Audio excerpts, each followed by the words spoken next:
जी बिस्मिल्लाहिर्रहमानिर्रहीम अस्सलाम वालेकुम। आज का हमारा जो लेक्चर है वो थर्मोकेमिस्ट्री पे है। एमडी कैट के हवाले से जो कौन कौन से जो इसके एमसीक्यूज़ बहुत ज़्यादा इंपॉर्टेंट हैं, हम इसको 100 एमसीक्यूज़ को मिनिमम टाइम के अंदर जो है ना कवर करने की कोशिश करेंगे।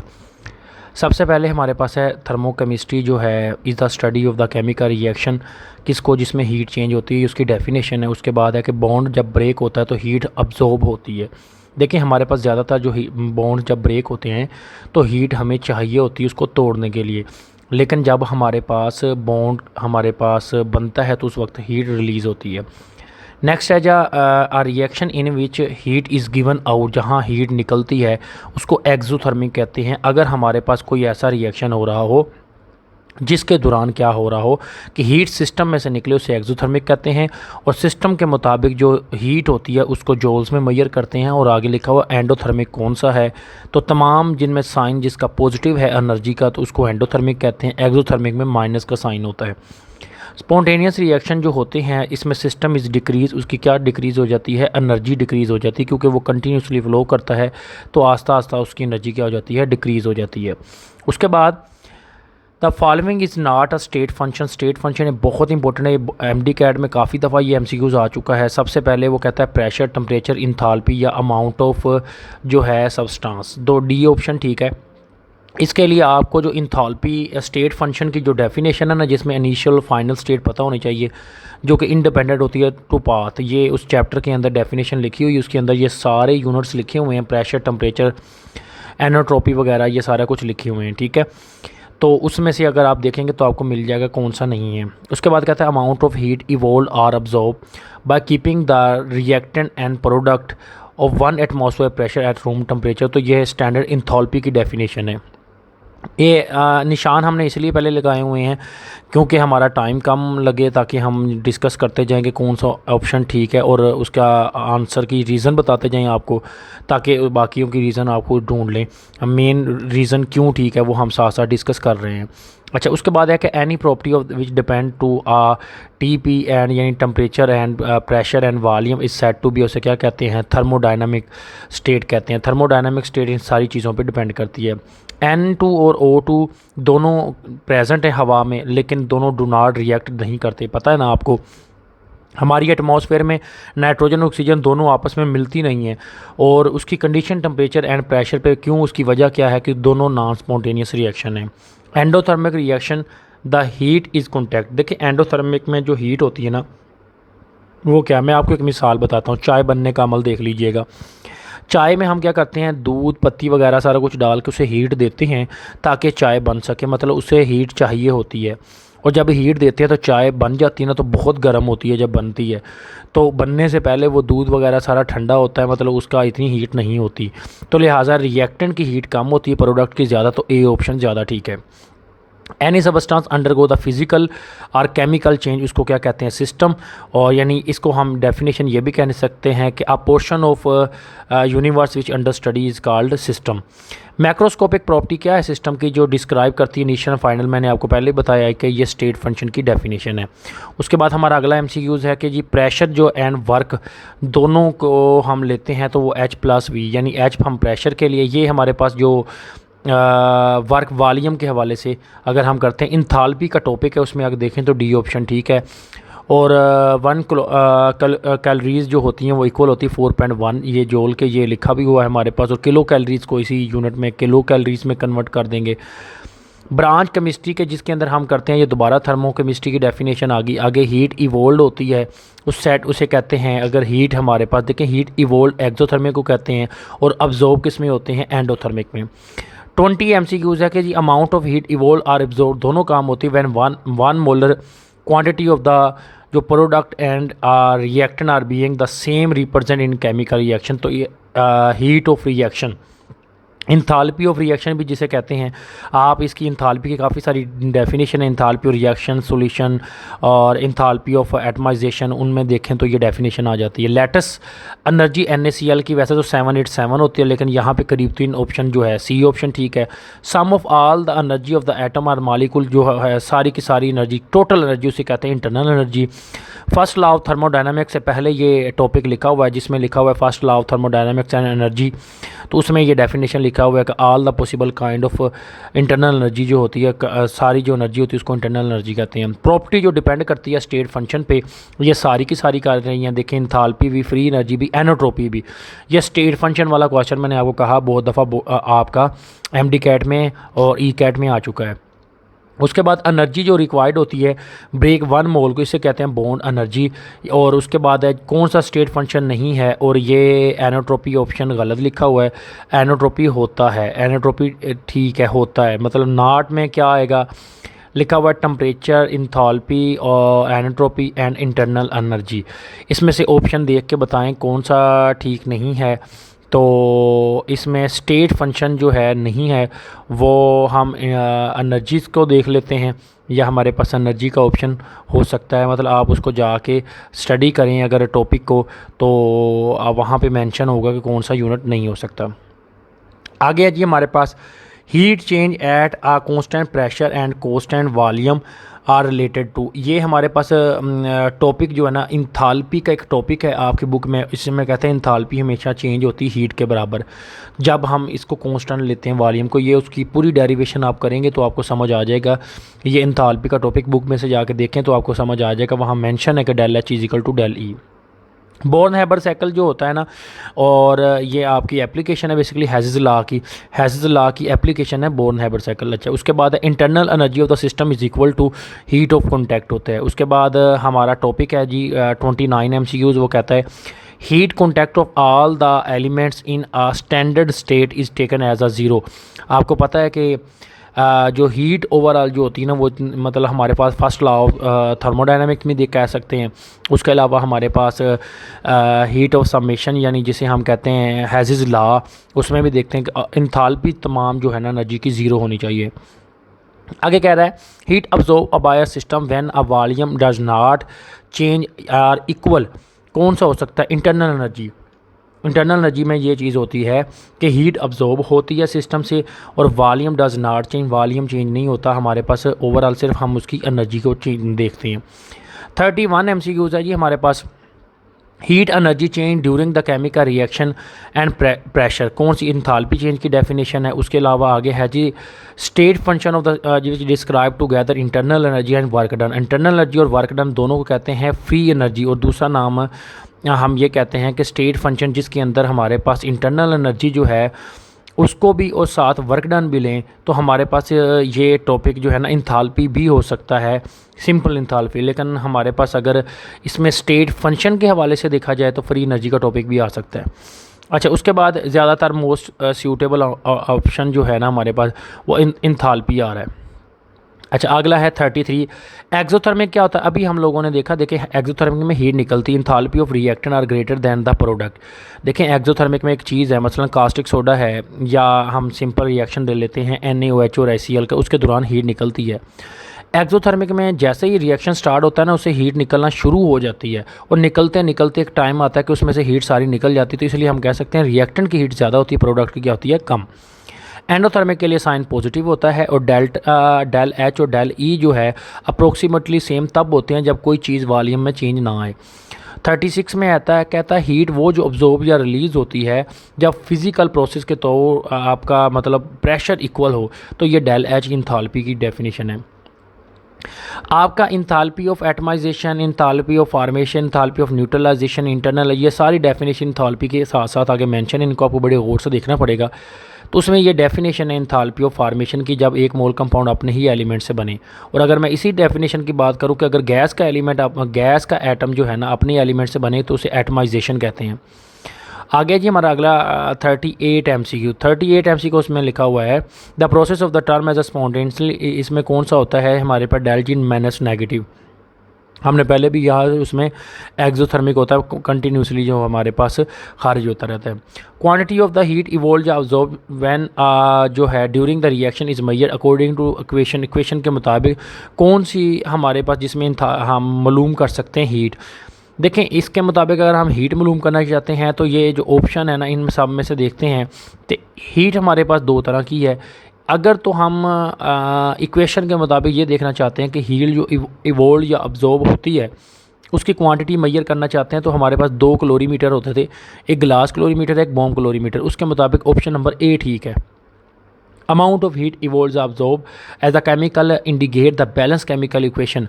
बैलेंस केमिकल इक्वेशन होती है इंथाल्पी ऑफ रिएक्शन में, जिसमें हम इंडिकेट करते हैं कितने रिएक्टेंट हमें चाहिए ताकि वो मिल के प्रोडक्ट बना सकें।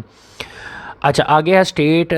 हमारे स्टेटमेंट क्या है जिसके अंदर हमारे पास फर्स्ट लॉ ऑफ थर्मोडायनामिक्स के जो हो हमारे पास जो देख सकते हैं उसमें continuously produce of mechanical work without a supply of equal amount. ये ऑप्शन हमारे पास गलत है, बाकी तकरीबन जो है ना हमारे पास ठीक है। अच्छा, उसके बाद अगला ऑप्शन है जी हमारे पास 42 में हीट ऑफ न्यूट्रलाइजेशन की ये डेफिनेशन है। ये मतलब देखें पानी बन रहा है तो न्यूट्रलाइजेशन है। और अगली जो डेफिनेशन है वो हीट ऑफ वेपराइजेशन का। आगे ये पहले भी हम सीरीज पढ़ चुके हैं 44, और नेक्स्ट है 45। ये जो डेफिनेशन है ये हमारे पास एक्सरसाइज में आप जाके खोलें बुक में, उसमें आपको नज़र आ जाएगा। ऑप्शन सी ठीक बनता है। क्यों जो पी वाला जो होता है ना, पी प्रेशर मतलब word first law of thermodynamics, और दूसरा वॉल्यूम हमारे पास है। एक इंथाल्पी वाला इंथाल्पी चेंज है, एक दूसरा है हमारे पास फर्स्ट लॉ ऑफ थर्मोडायनामिक्स, उसमें ऑप्शन सी ठीक बनता है। क्यों जो पी प्रेशर वाला बड़ा होता है, वॉल्यूम वाला कम होता है। अगली डेफिनेशन है कि degree of freedom increase the enthalpy of increase. ये हमारे पास उस इंथाल्पी के अंदर टॉपिक में लिखा हुआ है। 47 MCQs है कि इंथाल्पी ऑफ न्यूट्रलाइजेशन क्या होती है। ये डेफिनेशन आप बुक से भी देख सकते हैं कि H पॉजिटिव एसिड से और OH फ्लाम बेस से दोनों मिलें तो वाटर बन जाए। उसके अलावा हमारे पास डायरेक्ट जो रिलेटेड है इंथाल्पी, कौन कौन से ऐसे डायरेक्ट रिलेटेड है। एनोट्रोपी फंक्शन में प्रेशर और टेम्परेचर जो होते हैं ना, degree of freedom and temperature B और सी, ये दोनों हमारे पास जो एनोट्रोपी से रिलेटेड है। आगे है जी हमारे पास एंडोथर्मिक रिएक्शन कौन सा होता है, पहले भी हम पढ़ चुके हैं कि एंडोथर्मिक प्रोडक्ट की हीट ज़्यादा होती है। अच्छा, ग्लास क्लोरीमीटर के अंदर हम कंबस्चन फाइंड करते हैं। और अगला नेक्स्ट हेज़ल लॉ की डेफिनेशन है, उससे नेक्स्ट 52 है, ये बोर्न हैबर साइकिल की डेफिनेशन है। और 53 बड़ा इंपॉर्टेंट है, ये हमारे पास वो कहता है measurement of the degree of disorder is called entropy. बच्चे पूछ रहे होंगे काफ़ी सारे MCQs देखते हुए कि एनोट्रोपी क्या होता है। तो एनोट्रोपी क्या होता है, डिग्री ऑफ फ्रीडम, यानी डिग्री ऑफ डिसऑर्डर जिसमें हो जाता है, जिसमें हमारे पास चेंजिंग आता है, उसे एनोट्रोपी कहते हैं। और एनोट्रोपी हमारे पास टेम्परेचर और प्रेशर की वजह से आ सकता है। हमारे पास चेंज क्या होता है, यानी ये दोबारा MCQs एक्सरसाइज वाला सी ऑप्शन। उसके बाद आ गया फर्स्ट लॉ ऑफ थर्मोडायनामिक्स की डेफिनेशन आ गई 55। उसके बाद अगला ऑप्शन जो है ना 56 है जी, condition of the standard enthalpy change क्या होती है जिसमें इंथाल्पी चेंज हो सकती है। तो ये हमारे पास बुक के अंदर मेंशन भी है कि 25 और फर्स्ट 1 ATM प्रेशर और 25 होना चाहिए। इंथाल्पी के अंदर बाकायदा लिखा हुआ है स्टैंडर्ड उसकी कंडीशन। ये आपके बुक में CO2 की एग्जांपल दी हुई है। अगर हेज़ल लॉ को समझना है तो उसके लिए बताया हुआ है, उसमें वैल्यू निकाली हुई है हेज़ल लॉ का, तो वहाँ से भी आप देख सकते हैं 110 आंसर आता है, और ये बुक में से दिया हुआ है। उसके बाद अगला ऑप्शन जो है ये आप लोगों का ये हीट जो रिलीज़ होती है फार्मेशन के अंदर, ये एग्जांपल दी हुई थी।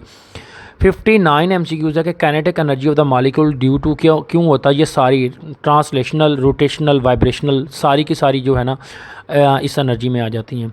अगला है कि एनोट्रोपी क्या होता है, हमारे पास आमतौर पे इंक्रीज़ करती है। और ये नेक्स्ट फिर MCQs आ गया। और इसमें है कि इंथाल्पी ऑफ कंबस्चन जो है ग्रेफाइट की है, ये हमारे डायमंड की ये है हमारे पास, और ये हमें दिया हुआ है हीट चेंज बताएं। देखें ये आपके, अगर आप देखें तो आपके बुक के एंड पे भी ये ना एक्सरसाइज में से एक MCQs दिया हुआ है डायमंड वाला, वहाँ पे मेंशन की हुई है। उसके अलावा हमारे पास नेक्स्ट अगला ऑप्शन क्या है जी, अगला ऑप्शन ये है कि 62 हमारे पास MCQs है। उसमें वो कहता है स्टेटमेंट जो आपके सामने ये मिली हुई है इसमें बताएं क्या है। तो इसमें अगर आप देखें पानी बन रहा है तो हीट ऑफ न्यूट्रलाइजेशन है। 63 MCQs में कहता है कि हीट क्या होती है। तो इसमें अगर आप देखें कि 1 mole of solid directly into the vapours, ये हमने तकरीबन 4 चैप्टर में भी पढ़ा है कि हीट ऑफ वेपराइजेशन होता है। और 64 MCQs है स्टेटमेंट जिसमें हमारे पास कंबस्चन होता है hydrogen which is a standard enthalpy, यानी जलाने का अमल जिसमें होता है तो उसमें कितनी होती है। तो ये बुक में हीट ऑफ कंबस्चन की डेफिनेशन के नीचे ये एक रिएक्शन लिखा जहाँ पे हीट मेंशन भी है -285। अगला ऑप्शन अगला कहता है ये बताएं, ये आपके पास डाटा जो दिया गया इंथाल्पी ऑफ आयोनाइजेशन, ये जो टॉपिक है इसमें हेज़ल लॉ के मुताबिक कौन सा ठीक है।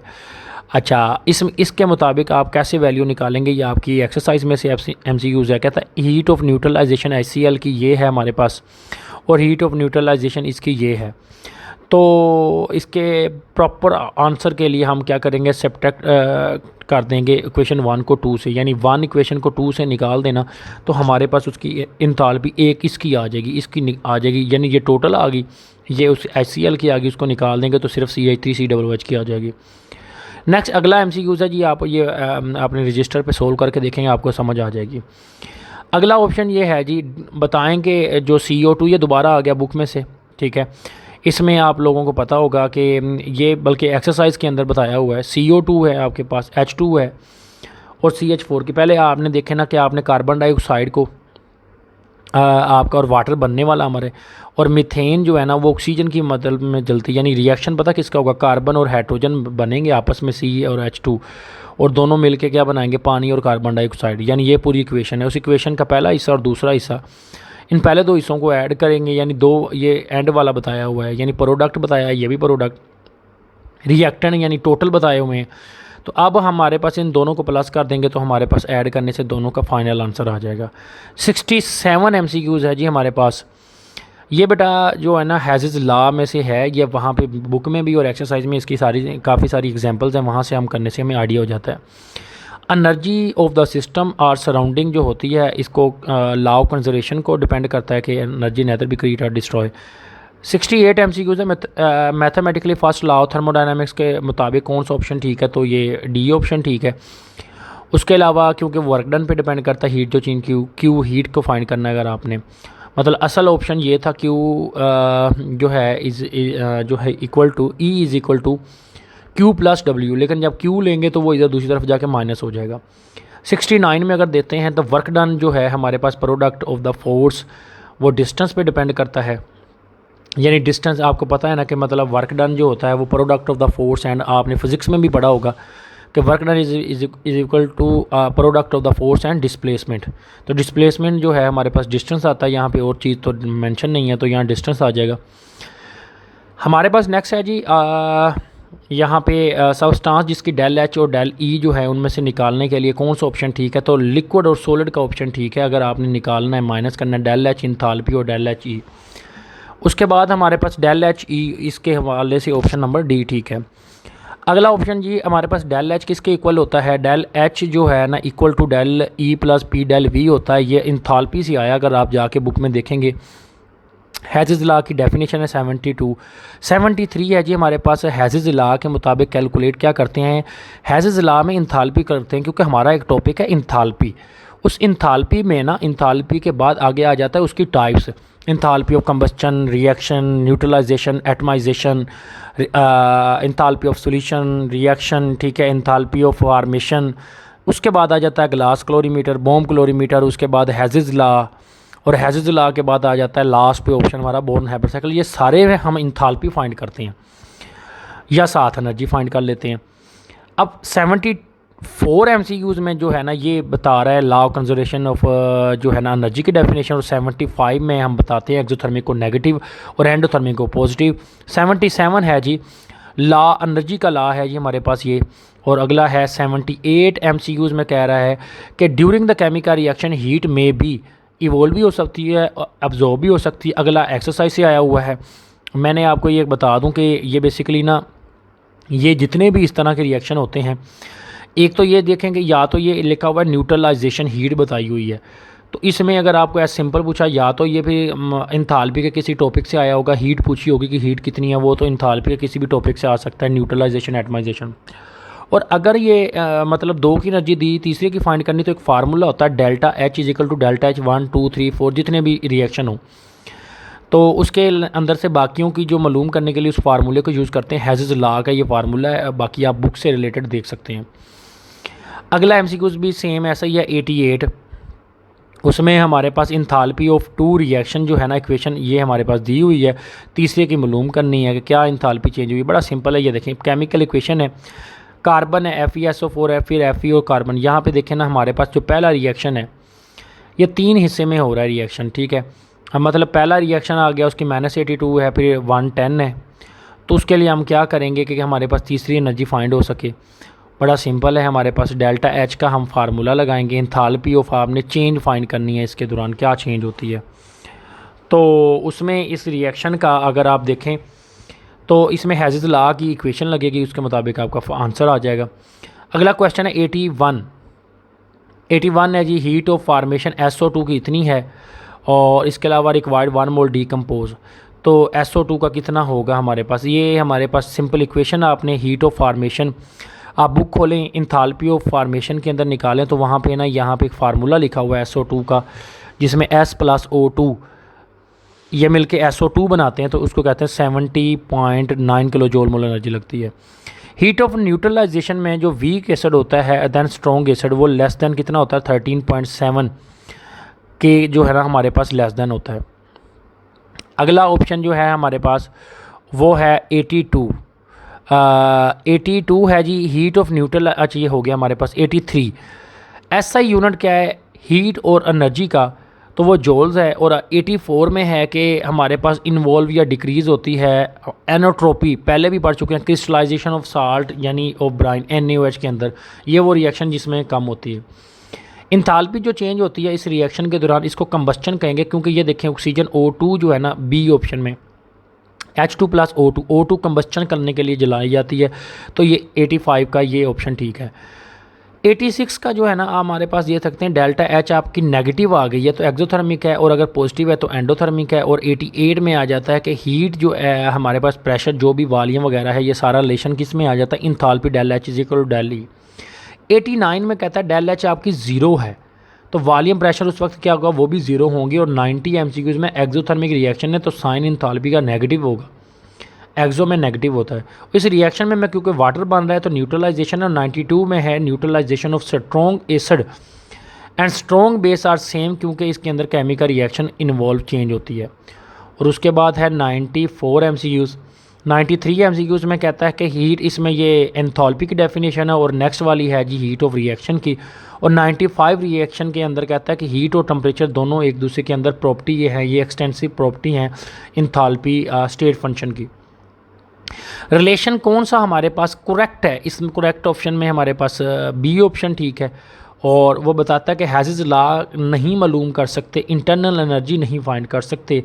और हैज़िस लॉ के मुताबिक एक और भी बताता जाऊँ कि हैज़िस लॉ के अंदर जो एप्लीकेशंस हैं हैज़िस लॉ की, तो वो हमने इसलिए आया था क्योंकि वो हमारे हैज़िस लॉ पढ़ते क्यों हैं, उसकी रीज़न ये है हैज़िस लॉ पढ़ते हैं कि जब हम इंथैल्पी को इनडायरेक्ट तरीके से फाइंड करते हैं तो हैज़िस लॉ करते हैं, और डायरेक्ट के लिए ग्लास क्लोरीमीटर और बॉम्ब क्लोरीमीटर करते हैं। Hess's law as a analogous of a law of heat of summation, इसका दूसरा नाम भी आता है हीट ऑफ समेशन। ये बड़ा बोर्ड का इंपॉर्टेंट MCQs होता था।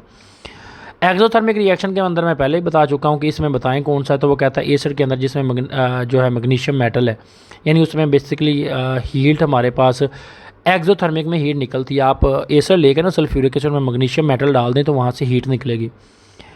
विच is following not as exothermic, तो वेपराइजेशन एक्सोथर्मिक नहीं है, क्योंकि वेपर्स तभी बनेंगे जब आप उसको क्या करेंगे।